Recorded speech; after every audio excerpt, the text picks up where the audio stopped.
नमस्कार बच्चों, शुभ प्रभात। आज मैं कक्षा 4 को हिंदी की पाठ्य पुस्तक में पाठ 5 पढ़ाने जा रही हूँ। पाठ का नाम है एक बूंद। पाठ प्रवेश। यह कविता अयोध्या सिंह उपाध्याय हरिओद द्वारा रचित है। अयोध्या सिंह उपाध्याय का एक नाम हरिओद भी है।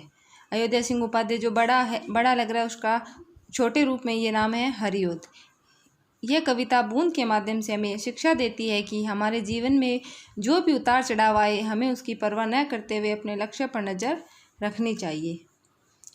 जो निकलकर बादलों की गोद से थी अभी एक बूंद कुछ आगे बढ़ी। बादलों की गोद से निकलकर जो ही बूंद निकलकर कुछ आगे बढ़ी। सोचने फिर यही जी में लगी, आह क्यों ये घर छोड़कर मैं यूँ बढ़ी। वो सोच रही है, बूंद सोचने लगी कि फिर जी में अपने मन में ये सोचने लगी, आह क्यों ये घर छोड़कर मैं यूँ आगे बढ़ी। मैं ये जो अपना बादल रूपी घर है उसको क्यों छोड़कर आगे बढ़ी हूँ।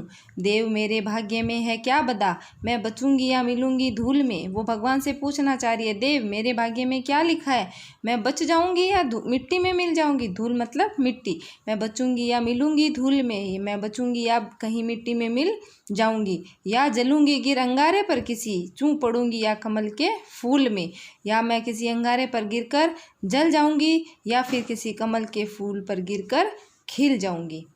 बह गई उस काल एक ऐसी हवा, वह समंदर की ओर आई अनमनी। उसी समय काल रूपी एक ऐसी हवा आई, वह समंदर की ओर अनमनी सी बह गई।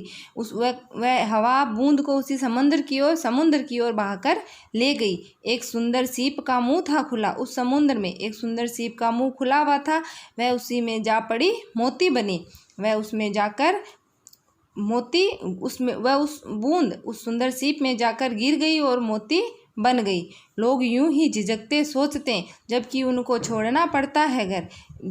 यूं ही बूंद के समान संसार में लोग भी यही सोचते हैं, झिझकते हैं, कुछ भी काम करते हुए सोचते हैं जब उनको अपना घर छोड़ना पड़ता है। किंतु घर का छोड़ना अक्सर उन्हें बूंद लो कुछ और ही देता है कर। किंतु उन्हें घर का छोड़ना अक्सर उन्हें कहीं अच्छी जगह ही ले जाता है। इस कविता के माध्यम से कवि हमें ये बताना चाह रहा है कि हमारे जीवन में जो भी उतार चढ़ाव आते हैं, हमें उसकी परवाह नहीं करते हुए अपने लक्ष्य की ओर नज़र रखनी चाहिए। जैसे बूंद बादल से गिरी तो अपने मन में अनेक तरह के विचार ले रही थी वो, कि मैं कहाँ जाऊँगी, क्या करूँगी, पर उसका अंत क्या हुआ, वो एक सुंदर सीप में जाकर मोती का रूप धारण कर रही थी।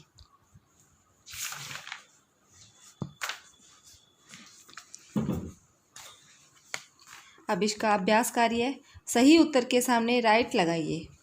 बूंद कहाँ से निकली थी? नदी से, आसमान से, बादलों से, झील से। बादलों से। बूंद किस कारण समुद्र की ओर चल पड़ी? क्योंकि उस समय उस दिशा की हवा बहने लगी। क्योंकि वह मोती बनना चाहती थी। वह अंगारे पर गिरने से बचना चाहती थी। उसे समुद्र से लगाव था, क्योंकि उस समय उस दिशा की हवा बहने लगी।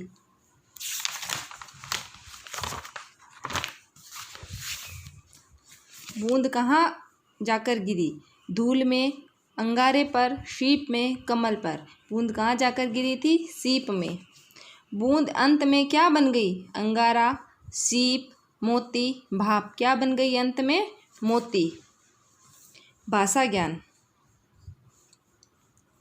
समानार्थक शब्द लिखिए। बादल, घन, फूल, पुष्प, घर, भवन, भाग्य, किस्मत, आसमान, आकाश, हवा, वायु, कमल, पंकज, समुद्र, सागर।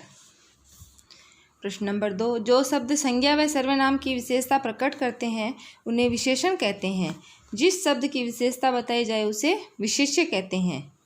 जैसे सुंदर सीप में सुंदर शब्द सीप की विशेषता बता रहा है, अतः सुंदर शब्द विशेषण है। यहाँ सीप की विशेषता बताई जा रही है, अतः सीप शब्द विशेष्य है। अब नीचे लिखे गए विशेष्यों के लिए उचित विशेषण लिखिए। अब ये जो विशेषण है विशेष्य लिखे हुए हैं, उनके लिए उचित आपको विशेषण लिखने हैं।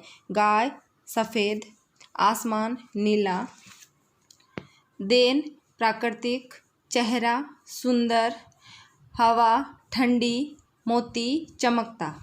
प्रश्न नंबर 3, निम्नलिखित वाक्यों को शुद्ध करके लिखें। मेरे परीक्षा समाप्त हो गए हैं। मेरे परीक्षा की जगह मेरी परीक्षा समाप्त हो गई है। मेरी चाय में कोई गिर गया है। मेरी चाय में कुछ गिर गया है। खरगोश को काटकर गाजर खिलाओ। खरगोश को गाजर काटकर खिलाओ। मेरे को खाना नहीं खाना। मुझे खाना नहीं खाना।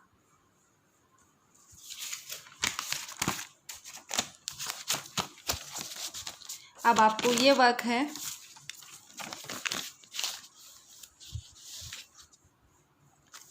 अब आपको ये कार्य आपकी हिंदी की कॉपी में करना है। श्रुतलेख, बादलों, झिझकते, समंदर,